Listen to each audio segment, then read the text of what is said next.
50 overs format is where Shikhar Dhawan is at his best. I mean, he's got an incredible record when you look at the strike rate, the average as well. So Indian cricket gets the best out of Shikhar Dhawan in 50 overs format. So this is his format.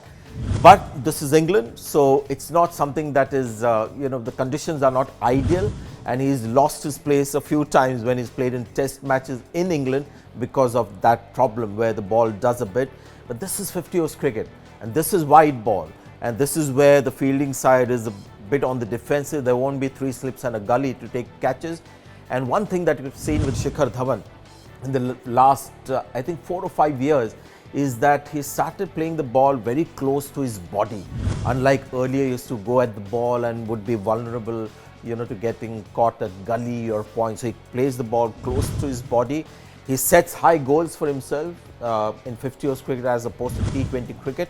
But considering that the weaknesses that he has in defense, because this is 50 overs cricket, England, there will be opposition looking to get early wickets, and that's where Shikhar Dhawan can be slightly vulnerable. So I would give Shikhar Dhawan 7 out of 10 for being a very good one-day player and has been on the big stage many times before, but is not quite in the league of the Rohit Sharmas and the Virat Kohli. So 7 out of 10 for Shikhar Dhawan. Off late, if you watch Rohit Sharma in all formats, not as consistent as he was a couple of years back. Of course, he hits the high peaks and goes on to get a double 100 and stuff, but not a batsman who gets runs every game like a Virat Kohli does, or for that matter Dhoni as well. So the consistency aspect is a bit of an issue with Rohit Sharma, plus the fact that this tournament is going to be played in England. We are expecting flat pitches in England. The grounds are small, so the big game of Rohit Sharma will make quite an impact. And considering that he's got this high pedigree as a 50 overs batsman, you still can't be too harsh and deduct too many marks from Rohit Sharma, the opening batsman. If the ball doesn't move and if he doesn't get a quality bowler at the start of the inning, you can just expect him to get a big one. Unlike Shikhar Dhawan, there's the thing with Rohit Sharma is, if Virat Kohli gets out, Rohit Sharma takes it upon himself to win the game on his own. So he's a guy who takes ownership for the team, and that's something that you've got to admire and give points to. So not quite 10 out of 10 like Virat Kohli for me. Rohit Sharma, I would say about 8 out of 10. That's my score for Rohit Sharma. There's no scope for me to deduct any points, marks from Virat Kohli's performance, because he's a consistent batsman. Very rarely he fails. Doesn't play the high risk game. Very rarely does he hit the ball in the air, even in 50 overs cricket. He plays as per the needs of the team, the scoreboard. So this is a guy who plays to win. And sometimes, when you look at Virat Kohli, it seems like a one-man batting team, not just in test matches, in 50 overs cricket as well. There's Rohit Sharma, Shikhar Dhawan, game changer with the bat. But with Virat Kohli, you get consistency. The records are tumbling in one-day cricket for him, but they happen as a byproduct of him trying to win the game for India. So, risk-free cricket, great ability, has all the gears that you need in 50 overs cricket. So, there's really nothing that you can pick out as a little flaw or a weakness in Virat Kohli, and that's why I've got no choice but to give him 10 out of 10. Now on Dinesh Karthik, you can say that I think we've seen a lot of Dinesh Karthik in test matches, 50 overs cricket, T20 cricket, and you've seen him play in all formats, and you'll agree with me, he makes an impact and is a valuable player in T20 cricket.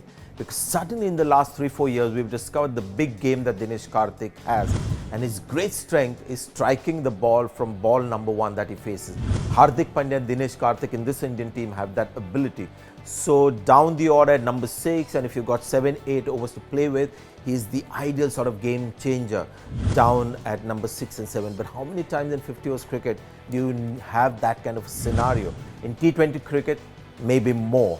So when I look at Dinesh Karthik, the batsman in 50 overs cricket, I think his value is more felt in T20 cricket. I've never been a great supporter of Dinesh Karthik, the 50 overs batsman. I was in fact surprised that he was chosen ahead of Rishabh Pant in the squad. So I'm going to give him say 5 or 6 out of 10, so 5/6 out of 10 for Dinesh Karthik.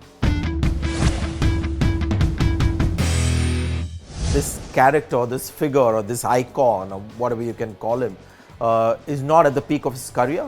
But despite that, had a sensational IPL this time round. The one before that as well had a great time with the bat. But after that, after the last IPL, when you look at his international performances, he made contributions. He has a good average of about 40-50 in T20s and one days as well. But the strike rate clearly drops.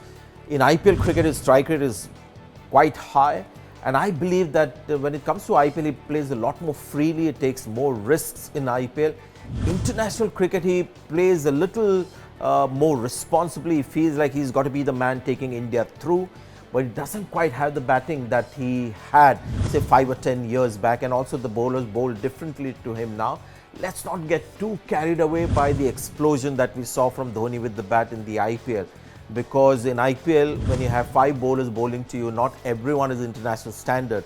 But that's how it's going to be at the World Cup. So as a batsman, with his temperament and being on the big stage before you've got to, say Dhoni is going to be a dangerous player for the opposition batting at that number. As a keeper, invaluable when you have game changers like Chahal and Kuldeep in the middle with the stumping, and I mean, he's just brilliant with his keeping. Plus the consultancy services that he'll offer to Virat Kohli in pressure situations makes Dhoni a very important package as a whole. But if I have to just pick Dhoni, the batsman, I would say maybe 6/7 out of 10. But Dhoni, the complete package, I would say 8 out of 10. Having watched Lokesh Rahul over the last couple of years, he's a guy who, when he plays well, is as good as anyone. I mean, he's a treat to watch. He just oozes class. But I do believe that he's got a slight issue with temperament. When he fails, he just doesn't bounce back as well as some of the other batsmen. So it takes a while for him to bounce back and get to his peak form. He had a decent IPL. I don't think he played in the way that he played the year before this IPL. So coming into the World Cup with some self-doubts. So Lokesh Rahul, for the ability that he has, I'm going to give him 6 out of 10. But on current form and his likely impact that he's going to make, I'm not going to give him 8 or 9 out of 10. So 6 out of 10 to Lokesh Rahul.